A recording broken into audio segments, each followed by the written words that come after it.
Nobre, uma pergunta relacionada à ONU. Ela teria o poder, a ONU, teria o poder de unir as religiões em torno do anticristo? Tanto aí a pergunta do nosso irmão Júlio, né?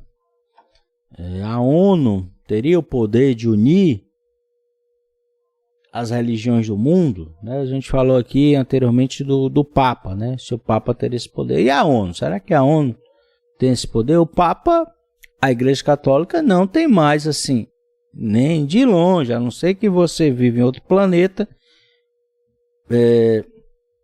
A Igreja Católica não tem mais o poder que tinha antigamente. E não terá mais, é impossível. O poder da Igreja Católica está em decadência, né?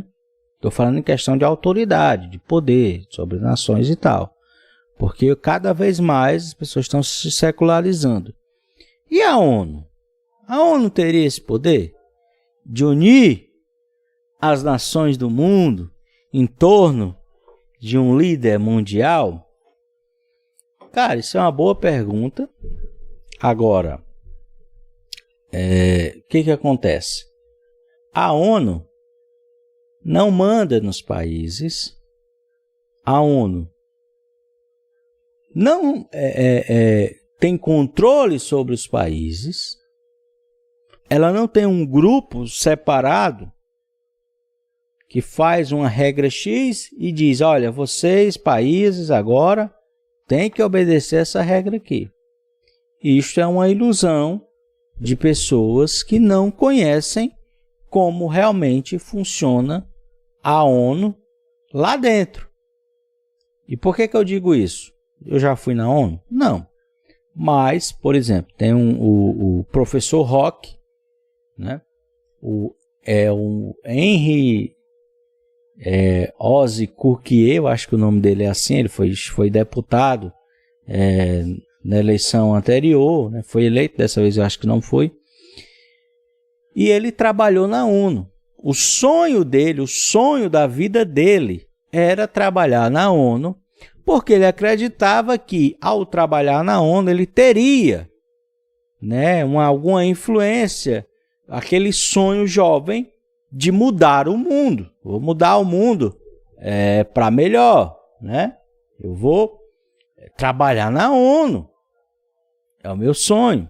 E ele foi trabalhar na ONU. E ele diz que foi um dos maiores arrependimentos da vida dele, porque ele achou que lá na ONU seria algo que, quando ele chegasse lá, a ONU tomava decisões, olha, vamos decidir isso aqui, hein? Aí os pais, beleza, vamos aceitar, né? Não, agora é isso aqui, tudo bem. E ele viu que o funcionamento é completamente diferente. A coisa é muito mais burocrática e a ONU não manda nos países. A ONU é os países. Os países que são a ONU. Não é a ONU que manda nos países. A ONU só existe por causa dos países. E a ONU não decide nada que os países não queiram, porque a decisão da ONU é, na realidade, a decisão das nações.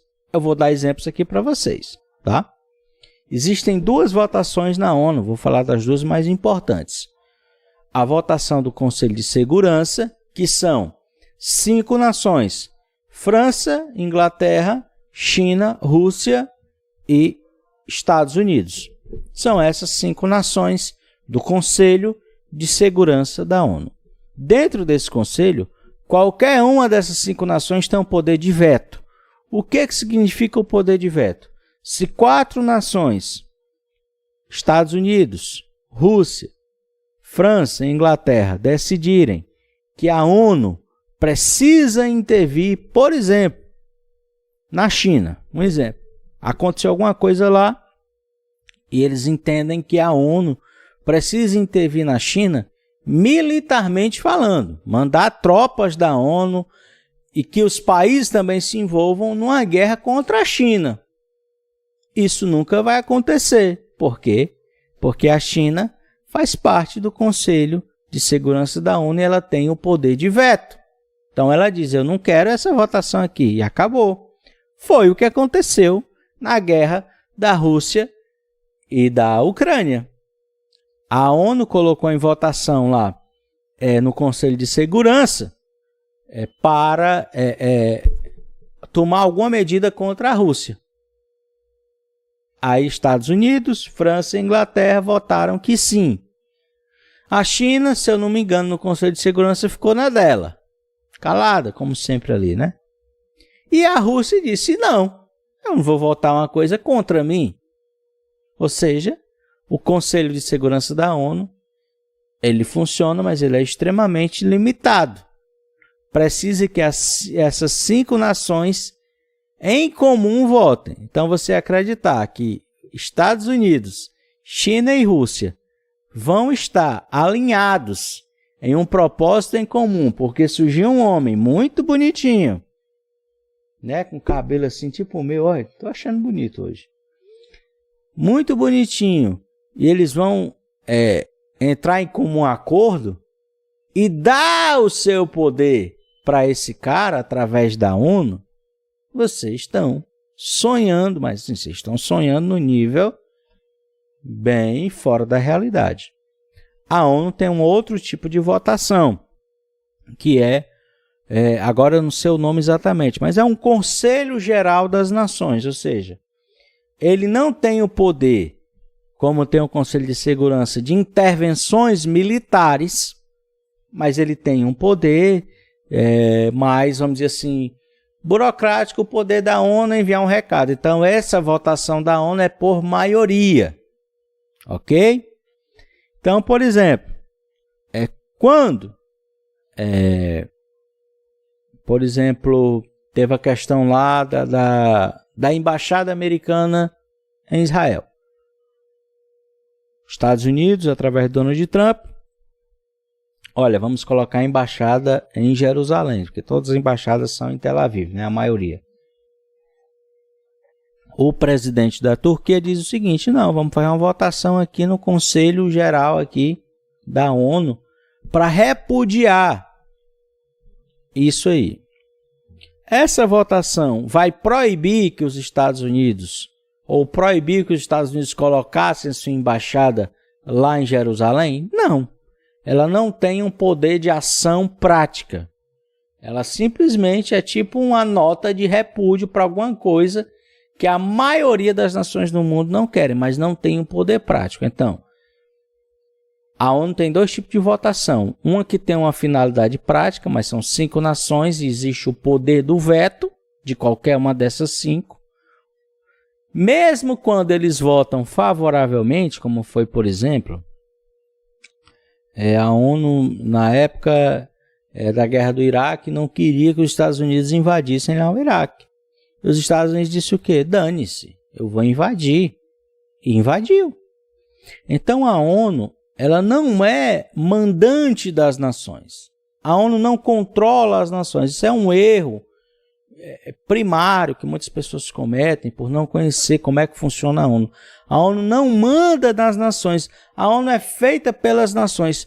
Todo mundo que trabalha na ONU é indicação de algum país.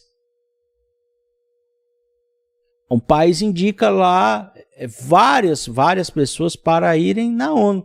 Hoje na ONU tem vários brasileiros indicados pelo governo brasileiro que estão trabalhando lá.